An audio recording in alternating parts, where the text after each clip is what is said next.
Hello and welcome to episode 17 of Pondering Fridays with Bina. Today we're talking about how getting to know somebody or getting to know basic information about somebody will hopefully change your mind about them and may help you grow a little bit of respect that you may not have had, not necessarily disrespect, but more respect that you may not have had previous to knowing this information.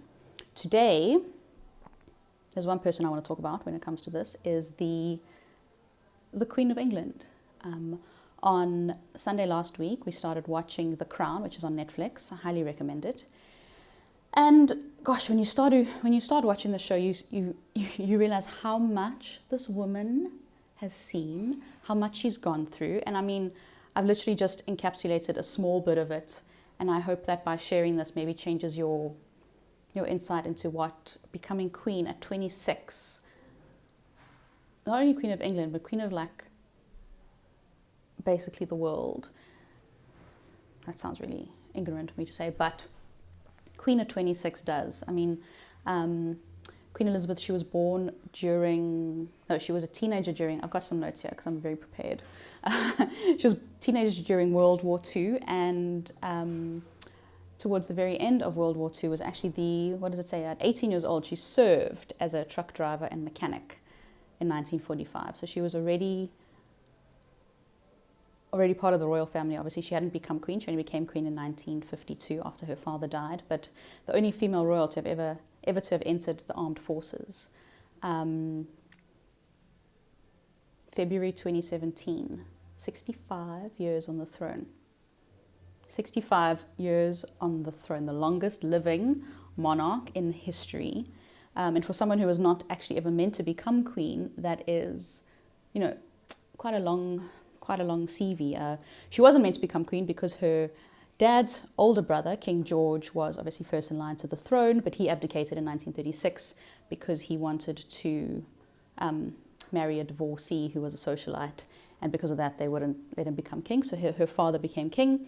After he died, she was next in line to the queendom. So at 26, geez, okay. Here are 3 sentences that I hope will put into perspective the shit that I'm talking about. Our queen of today, well, she's not my queen, but the queen of today, she accepted Winston Churchill's resignation. She accepted Winston Churchill's resignation. Winston fucking Churchill. He was like, oh, I'm too old to work. And she's like, fuck, I'm young. But she was there when he resigned. And since then, she's had 13 prime ministers serve under her or with her during her reign. To put that into perspective, Tony Blair was born while she was queen. And he was one of her prime ministers. She's also met about a quarter of all the US presidents in history.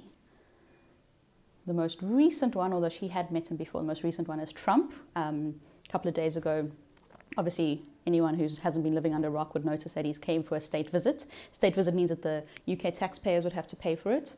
And it was a whole commemoration on D-Day. I think it's the 70th anniversary. I could be mistaken. But definitely a D-Day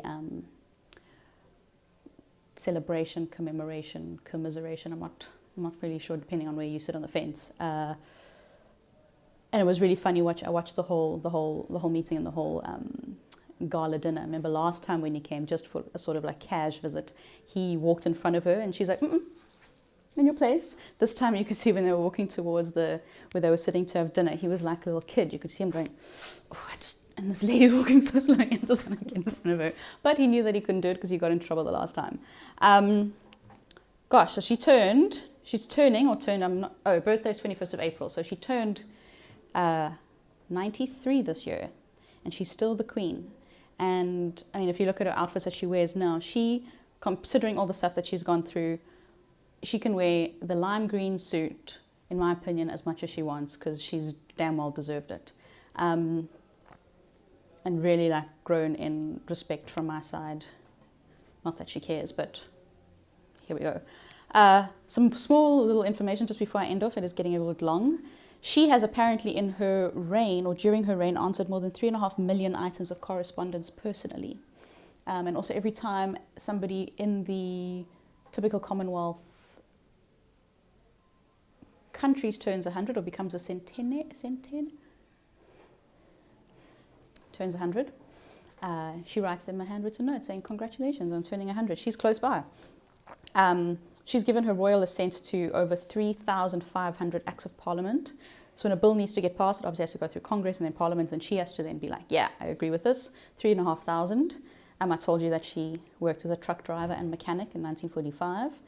And she got married obviously when, economics, and I think it was just, I actually don't know when she got married, but soon before she became queen, the late, just after the World War, just before she became queen in 1952, she actually paid for her wedding dress using war ration coupons to get the materials and put it all together. So, huge respect for that.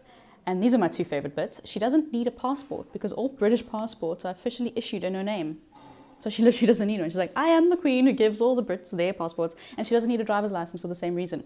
And because of some or other funny rules set up by one of her great-great-grandfathers who was a king or great-great-grand, whatever, the queen technically owns all the dolphins, sturgeons and whales in the UK. They are called Fishes Royale, and they belong to her. So she owns a lot of corgis, and she obviously owns a lot of dolphins. Huge, mad respect for this woman. We haven't finished watching The Crown, but I'm really enjoying it, learning so much. I find that after the show comes, on your way to bed, you switch off the show, and you're like, why am I suddenly speaking so smart? Oh, would you like to brush your teeth? Okay, it's Friday. I'm in a pretty good mood. Happy weekend, everybody. That is over and out for me. Namaste. I love you.